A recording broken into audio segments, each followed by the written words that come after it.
नागपूर जिल्ह्यातील पारशिवनी आणि रामटेक तालुक्यातील एकूण 4 गावांतर्गत येणाऱ्या MIDC बाबतची अधिसूचना रद्द करण्याची मागणी करणारे निवेदन आज पटगोवारी गावातील शेतकऱ्यांनी पायी मोर्चा काढून तहसीलदार रमेश कोळपे यांना दिला। रामटेक व पारशिवनी तहसील अंतर्गत पटगोवारी, आमडी, चिंचभुवन व नयाकुंड यांसह एकूण 3000 एकर शेत जमिनी MIDCच्या संदर्भात पटगोवारीतील शेकडो शेतकऱ्यांनी पंचायत समिती रामटेक कार्यालयापासून पायी मोर्चा काढला।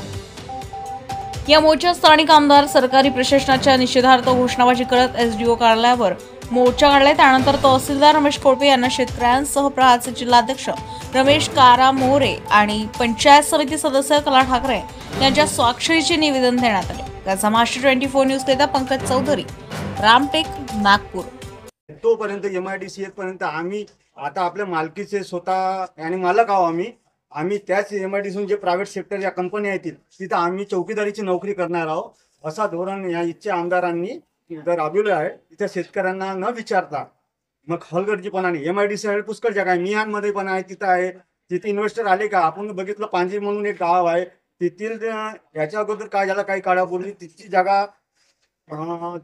असेच कोणी MIDC मध्ये घोषित झाली। त्यावेळेस त्यांची तिथील शेतकऱ्यांनी काय केलं, जे 10 रुपयाचं पेन होतं तर 50 रुपयाचा, 1500चे मोबाईल 15,000च्या असे करून ते बर्बाद झाले। आता त्यांची परिस्थिती पाहून तशी परिस्थिती आमच्या गावाची होणार आहे म्हणून आमचा MIDCला विरोध आहे आणि हे पूर्ण सगळ्यांचं हे आमदाराचं आहे म्हणून आमदाराचा निषेध म्हणून आम्ही आमदाराला गावात येऊ देणार नाही जोपर्यंत MIDC रद्द होणार नाही।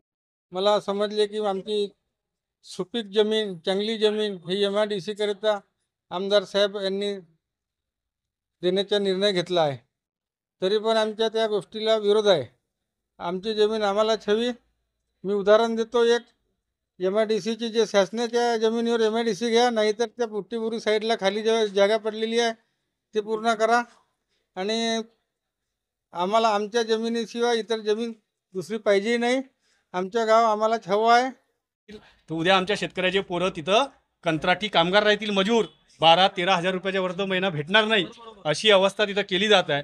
कमीत कमी आमच्या जवळ काही नाही तर आमची शेती आहे, त्याच्यामुळे आमच्या पिढ्यानं पिढ्या त्याच्यावर चालू शकतात। मात्र याचा कोणताही विचार आमदारांनी केला नाही। त्यांची स्वतःची इच्छा आहे की कसंही करून इथं MIDC झाली पाहिजे। कशासाठी आली पाहिजे? आताच का आठवली MIDC? जेव्हा निवडणुकीला 3 महिने बाकी आहे तेव्हाच तुम्हाला MIDC कशी आठवली? ते याच्यासाठी आठवली का आता कसंही करून घाई गडबडीमध्ये ते करून आणायचं, एखाद्या मंत्र्यालय, मुख्यमंत्र्याला घेऊन त्याच्या भूमिपूजन करायचं आणि त्याच्या पुरा रामटेक विधानसभात बॅनर पोस्टर लावायचे, सांगायचं की मी रोजगार आणत आहे, रोजगार आणत आहे, रोजगार आणत आहे आणि मतं घेऊन घ्यायचं, निवडून यायचं आणि मग रोजगार येऊ नाही तर नाही येऊ यांना काही घेण दे नाही, पण शेतकऱ्याची जमीन गेली कायमची।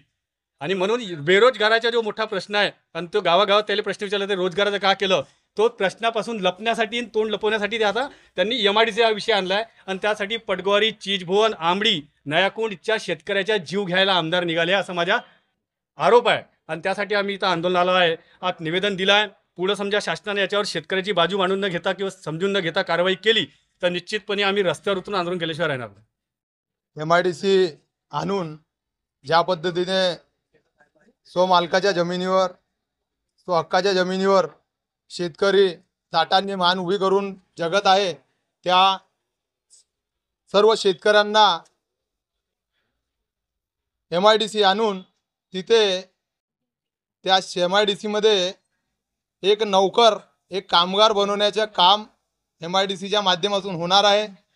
स्व हक्काच्या जमिनीवर तो व्यक्ती, तो शेतकरी, त्याचे मुलं बाळं ज्या पद्धतीने राबतील आणि त्यांना नौकर बनवून स्वतःच्याच जमिनीवर काम करावं लागेल असा हा कट शासनाच्या माध्यमातून, आमदार रामटेकच्या आमदाराच्या माध्यमातून होत आहे। याचा सर्व शेतकरी मिळून निषेध करत आहे। आम्ही स्वहक्काच्या जमिनीवर मालक बनून जगण्याचा उद्देश ठेवतो, आम्ही कोणाच्या घरात जाऊन नौकर बनण्याचा उद्देश ठेवत नाही। त्यामुळे आमच्या या MIDCला निषेध आहे, निषेध आहे, निषेध आहे। ताज्या घडामोडी आणि बातम्या जाणून घेण्यासाठी गरजा महाराष्ट्र 24 न्यूज या आपल्या YouTube चॅनलला सबस्क्राईब करा आणि बेल आयकॉन दाबायला विसरू नका, जेणेकरून आपला व्हिडिओ आल्याची ताजी खबर तुम्हाला ताबडतोब मिळेल।